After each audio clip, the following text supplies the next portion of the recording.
Hello.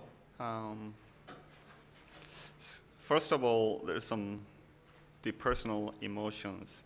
You know, when I'm looking around this community, it's the health of this community and the growth of and success of the community in Australia and among the Aussie stackers, because I've been engaged in the OpenStack community since its B release, BEXA release, a long time ago. And then the background was actually started from the radio access network, the telco's mobile wireless network. And then I spent many years at Cisco and doing from mobile wireless, from optical networking through data networking. Then I kind of joined the Dell, the data center solutions group, where I just managed select customers around the world, very large web scale, where I practice a lot the cloud computing and scale out data processing, all those things on web scale level. Then I've been with the Red Hat for 3 years, and then dealing with this cloud solutions business for Australia and New Zealand. And then, so a couple of weeks ago at the Boston Summit, right, Red Hat was leading with about 60 plus sessions. And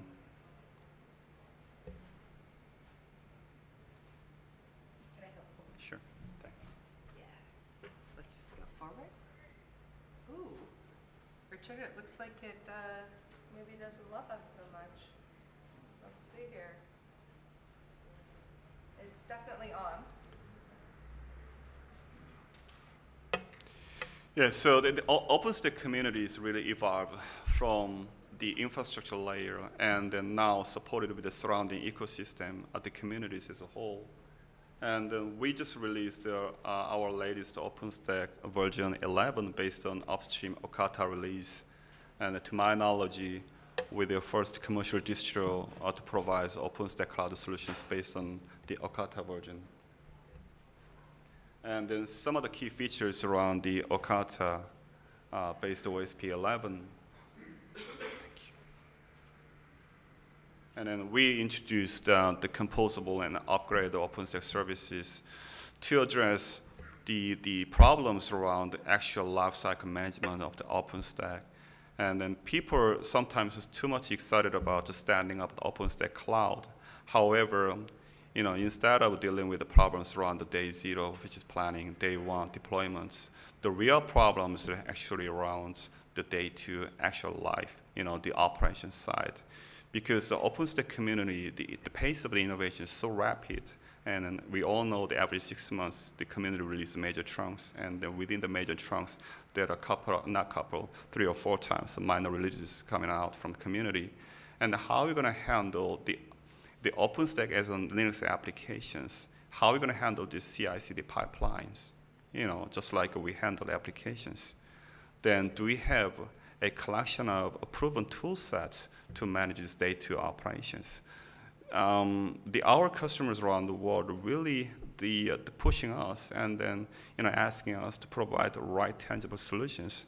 And we've been working to address these kind of real-world problems since OpenStack version 7.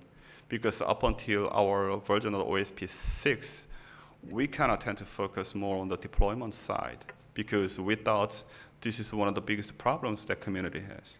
However, more and more, then we're hearing from the customers that, hey, that is one of the problems. It's not all, right? And we just definitely ask you to put more resources and then try to solve and tackle these problems. And then since OSP 7, we've been using the upstream OpenStack. The project is called the Triple O, which is OpenStack and OpenStack. So basically using OpenStack itself to lifecycle manage of OpenStack applications. That is still productized along with the OSP 9, 10, and 11. Market is actually maturing.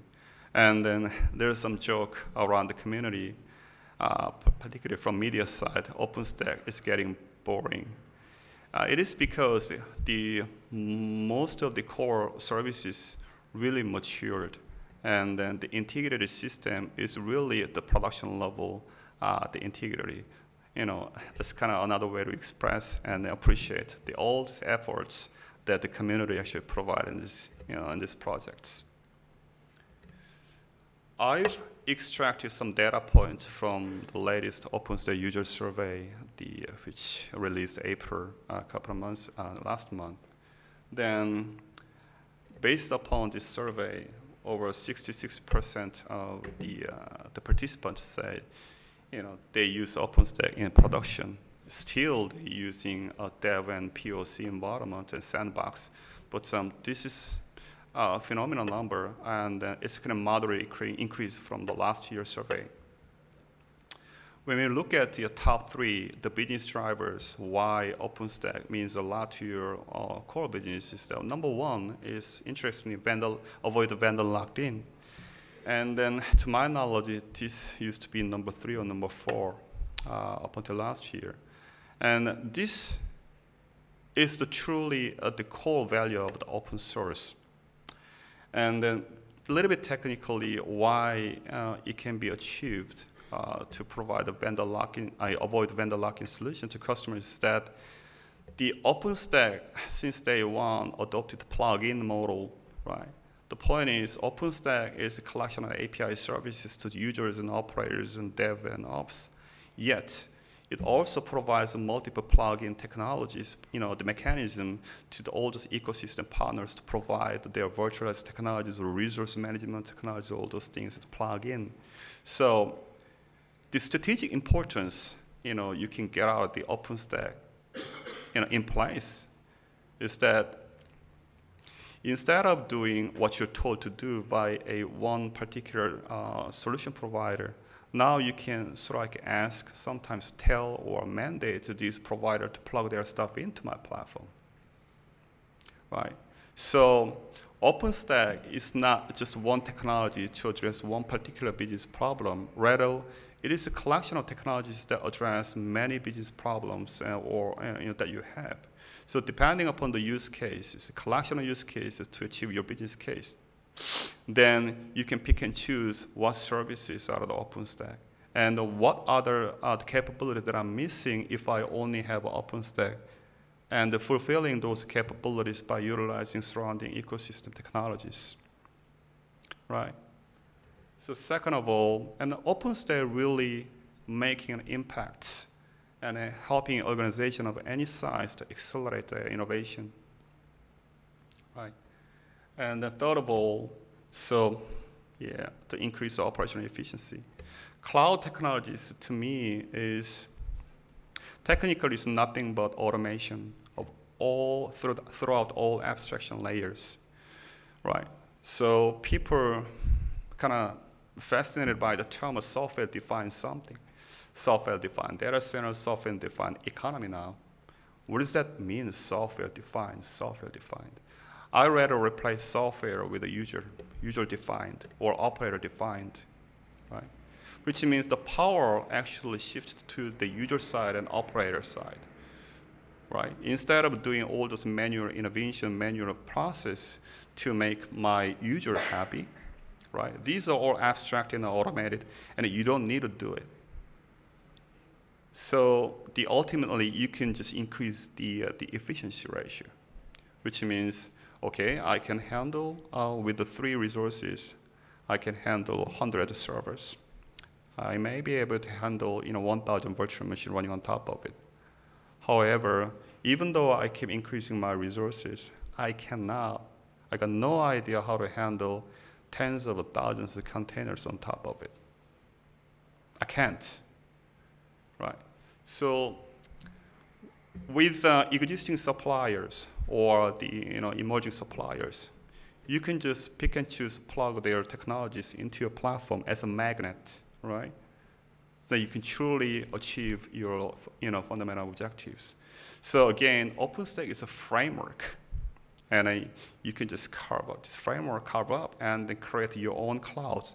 Yet it'll be flexible, and it can just embrace any sort of what's not available at the moment, because it adopted from day one the APIs, right? So I'd like to take this opportunity to say we are so proud that now #1 OpenStack solution provider. Yeah, it's also based upon the latest user survey. So up until now, we do have more than 500 customers around the globe, from the financial institutions and telcos and the research, tertiary educations, and then broadcasting systems, and the cloud service providers. So again, regardless of the industry or the verticals, they do have their fundamental business objectives. And they've been using OpenStack for many reasons. I mean, obviously the drivers that I mentioned earlier, avoid the vendor lock-in to increase, to achieve their strategic, the objectives. They accelerate the innovation, right? And those things. And then a few weeks ago in Boston, the foundation, based upon the survey, the user, the votes, the Betfair and the UK Cloud, they won the Super User Award. They're all, both of them, they're running the Red Hat OpenStack, together with the other surrounding technologies like the cloud management platform based on ManageIQ and a Ceph-based software-defined storage altogether. So I prepared a few slides to touch a little bit on different industries and different use cases. So first off, the Massachusetts Open Clouds. Yes, in Australia, we do have very well-known the research community like a Nectar, right?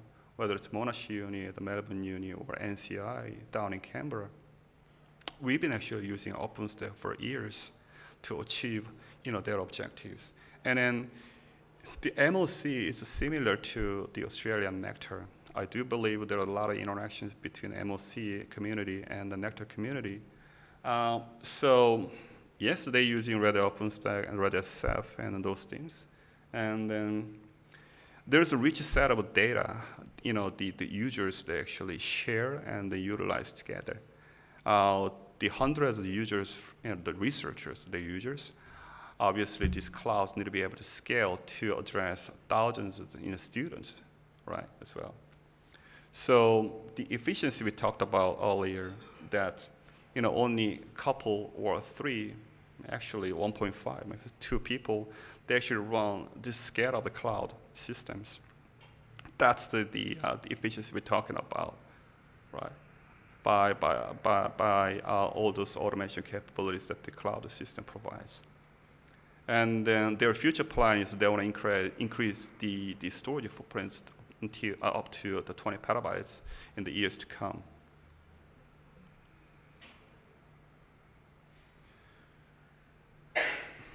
Some of the topics that I've heard many, many times, particularly when I'm meeting the enterprise customers about the hybrid clouds. Hey, what is the kind of tangible hybrid cloud solutions that you can offer, right? When we think of the hybrid cloud, our focus should be on the application, not the infrastructure. That is the starting point. Many people in the OpenStack community, they started their journey from infrastructure background. However, when we're talking about DevOps, it's all about finding the business solution or operation solution to bridge this chasm, right?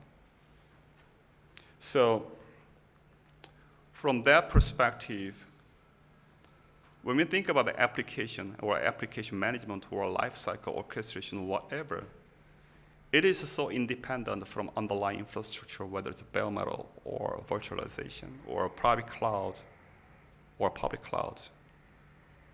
To be more specific, enterprise customers increasingly comfortable consuming public cloud offerings. That's fine, but nothing stopping them.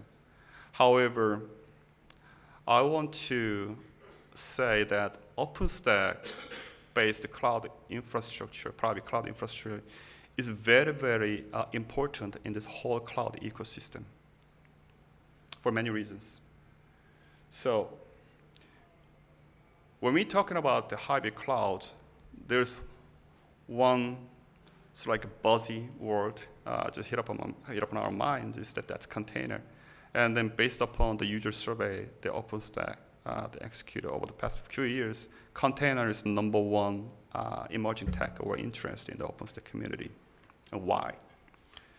Container provides many the other advantages, right? The portability and then the integrity of the application and the usability, all those things.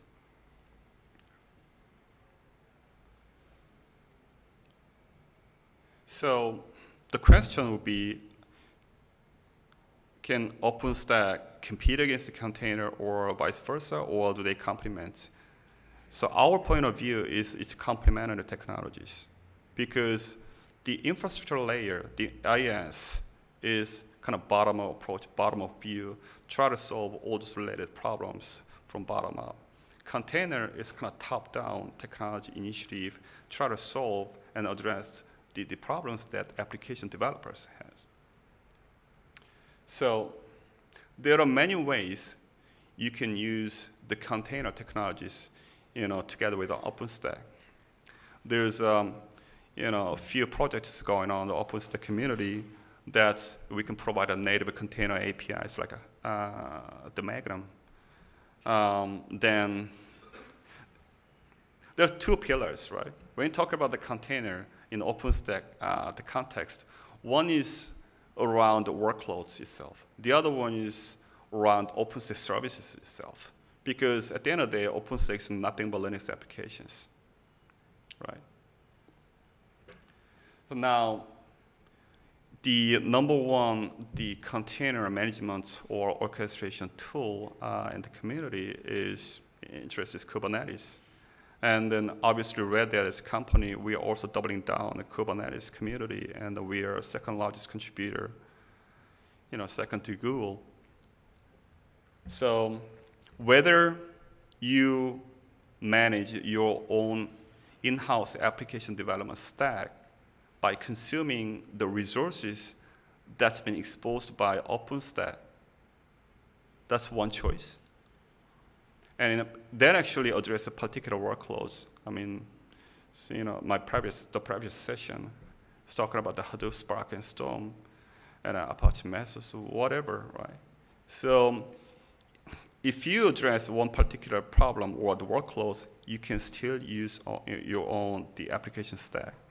However, the others are general purpose, the application developments in a stack. It's like providing CI/CD pipelines and all this integrity, those things.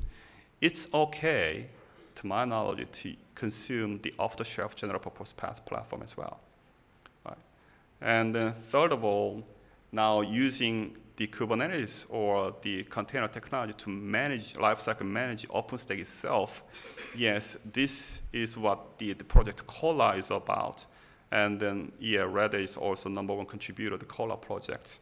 And we're going to be able to address and then somehow the productize and commercially provides their lifecycle management tools. Yes, in near term, near in the future. Shifting gears, I want to share the case. It's a European, the Spanish bank, Santander, and their internal cloud service provider is called Produban. And yes, Produban is IT division of Santander Bank, and like I said, they provide different cloud services internally for the group. And then arguably they're one of the first productionize the Kubernetes deployments running on top of OpenStack. And then obviously in order to achieve some of the business objectives, they've been consuming the Red Hat OpenStack and then surrounding the technologies from systems management and then standard operating environment management, from storage, by the way, these are all Linux applications, and they're running on top of Linux. And then, so for us, the fundamental building block, no matter what you're talking about, it's underlying the Linux platform, which we call RHEL, Red Hat Enterprise Linux. Because if you're talking about the hardware, the certification, the validation, everything is certified for RHEL, not the OpenStack API layers. Some of the software vendors provide certification to specific OpenStack services.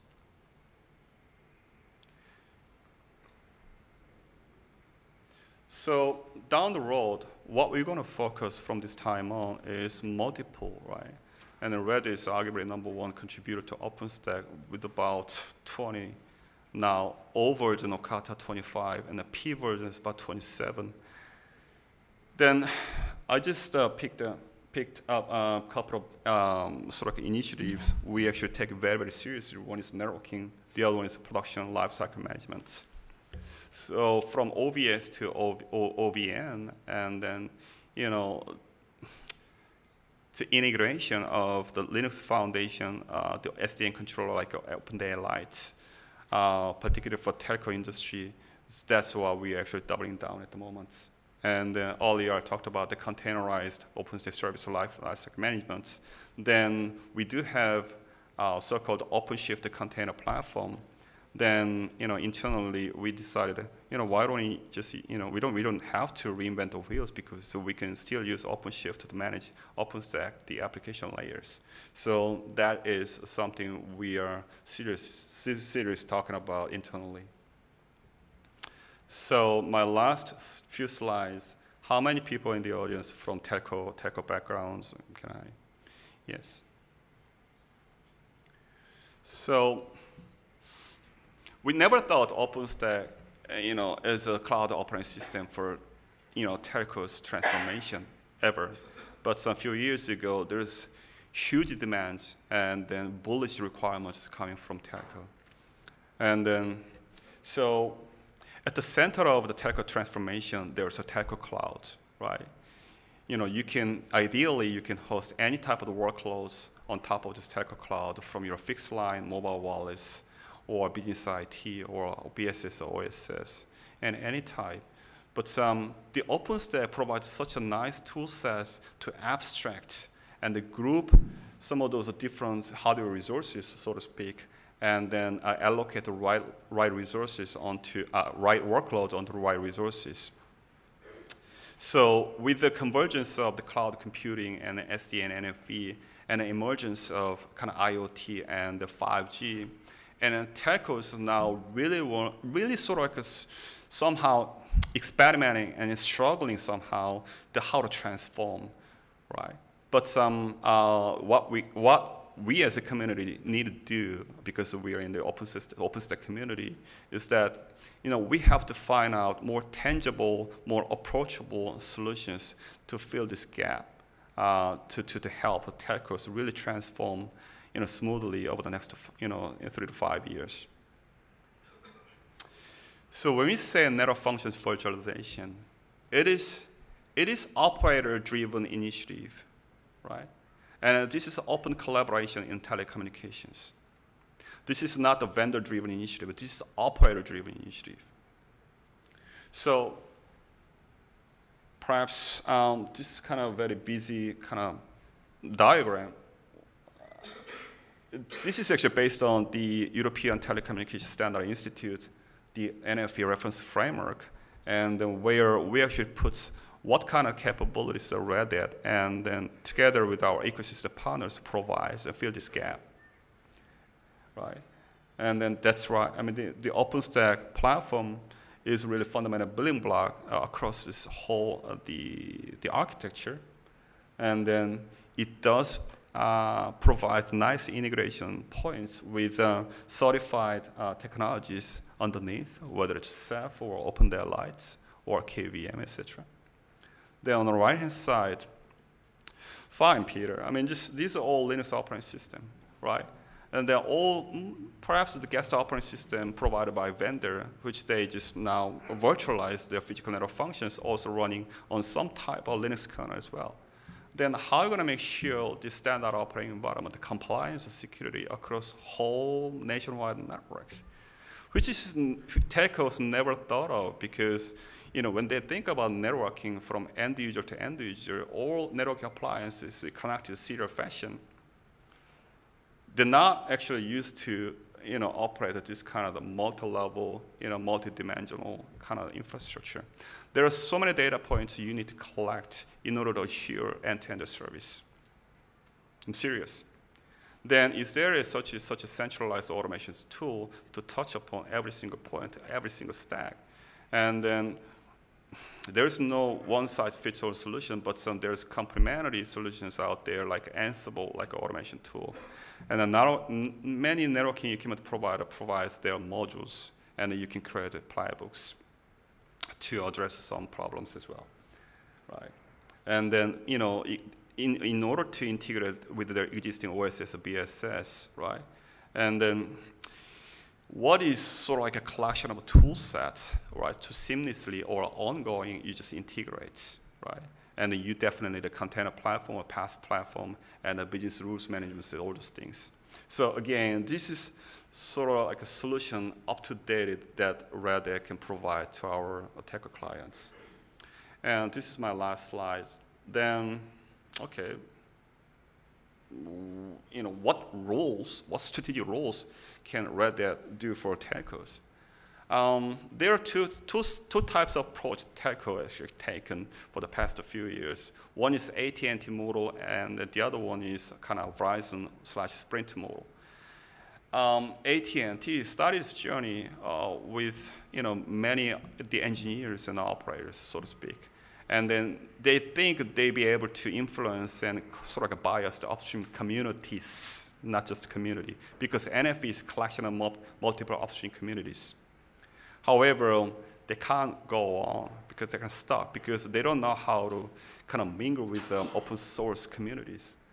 Then Verizon model is, we've been thinking about it, and then perhaps we better have a strategic partner who can interface and deal with the multiple open source communities on behalf of us.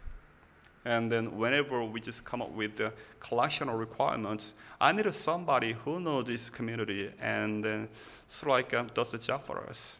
And that is one of those our strategic values why telco and the Red Hat can be a strategic partner. And then a couple of weeks ago at Boston, we announced the Sprint is now deploying 30+ sites. I'm not talking about 30 nodes, 30+ sites based on Red Hat OpenStack to realize the NFV, the objectives. So with that, that's the end of my slide. I know I ran out of time, so if you have any questions, I'll be around here, and just come to me, and then we can take all offline. Thank you.